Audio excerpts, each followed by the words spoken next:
Hello and welcome to another Fresh Off the Stalls, and I'd like you to welcome my sister to the first time on Fresh Off the Stalls. There's a reason I've invited her along for this specific thing. What else was I going to say? No, yes, so Fresh Off the Stalls. We've just been to see Siro-A or Siro-A. The verdict's still out on that. I say Siro-A, which are described as Japan's answer to the Blue Man Group, because calling them the Yellow Man Group would be racist. So, what? It's true. That's why we don't call them Yellow Man Group. Anyway, so I brought Clara along, my sister, specifically because when I went to review them a year ago, she was my plus one man.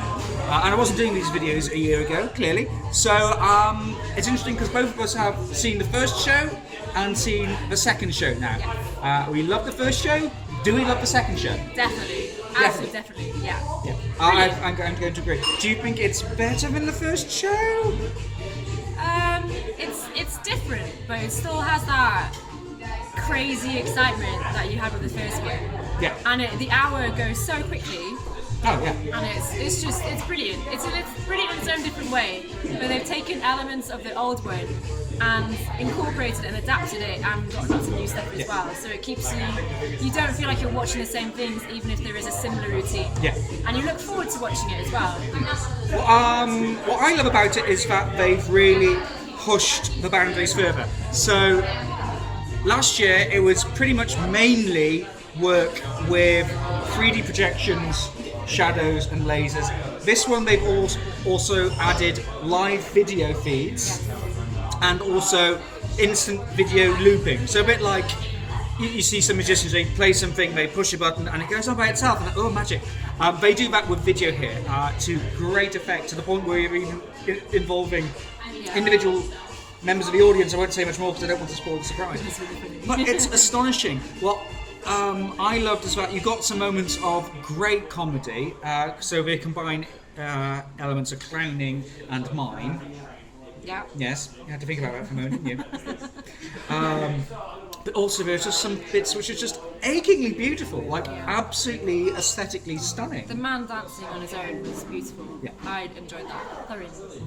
Do you have a favourite part of that show? Is that too difficult a question to ask?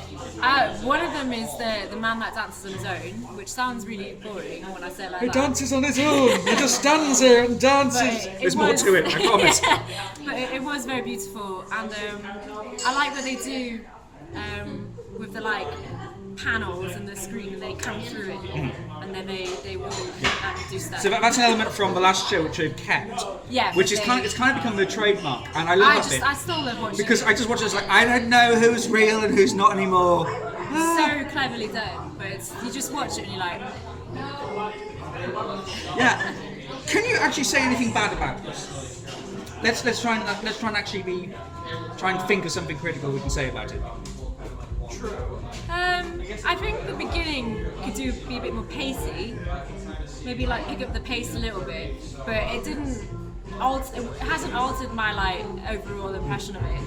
I don't know. Even there was no, really. I mean, my only criticism is that it's never going to be perfect. There's always, if something is just an inch out of line, it shows. But if you go and not be finicky about it, which you really shouldn't, and you just get absorbed in the overall sort of look at it, it's astonishing. And even if things are slightly off, it doesn't falter the. But there's hardly any marks, and it would be so incredibly hard to get it spot on every time. But they do it 95% of the time, and you don't notice it when it's an incredibly demanding show, physically.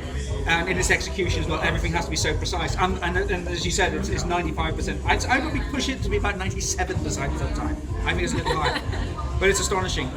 It's like if Game Boy cartridges were drugs. Okay. You're not coming with me on that one? No, not at all. Yeah. It's just like.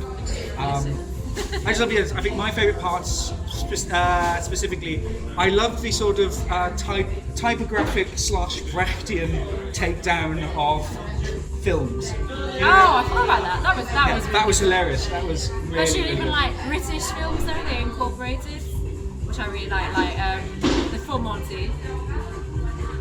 No nudity, but it was really funny. And fantastic film. Yeah. It was a really good laugh. So it's interesting because even like there's elements of high theatre in here. There's elements of Brecht here, but it's very subtly. Well, probably not so subtly actually, but there's nothing subtle about Brecht. I'm contradicting myself. It's A-level drama all over again. It's probably something I should have led on. But yeah, and I love the sort of, there was one moment where it's as if Terry Gilliam from Monty Python had done an advert for the Japanese tourist board. Oh, I know what you mean, yeah. It's varied, it's so imaginative. There's things they do which you just wouldn't have ever thought of being done on the stage. And you sit there and it is literally awesome. You sit there in actual awe.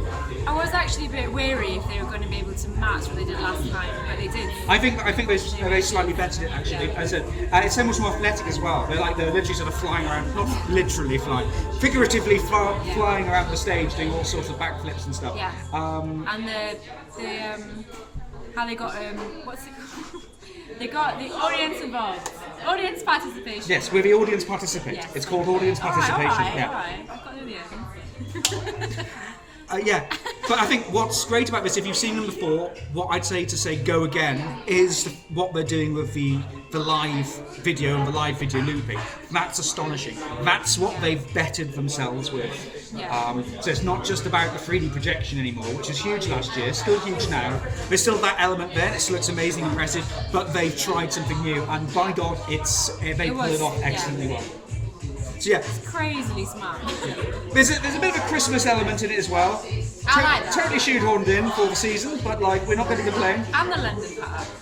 Yes, it knows its location and it also knows where it's going. It's wonderfully comic, wonderfully arresting visually, and it's so much fun. You can't not get taken in by it, and you can't not sit there going.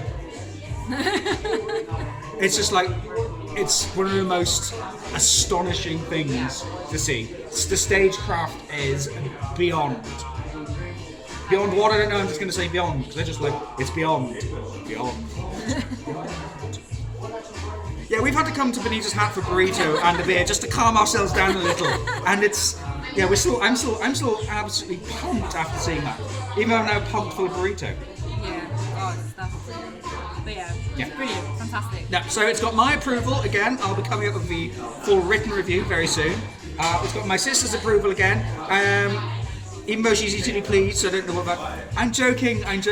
Yeah, but it's great for both of us to go and see something that's been done before. Well, has been done, an act that's been done previously. So you can come back, try something new, and excel. And I genuinely think better themselves. I'd go see it again. Yeah, I'd go see Definitely. it again.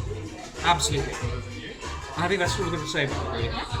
Go. So another burrito? No. Are you sure? Right, we're all burritoed and Siro-A'd out, so we shall see you soon. Bye.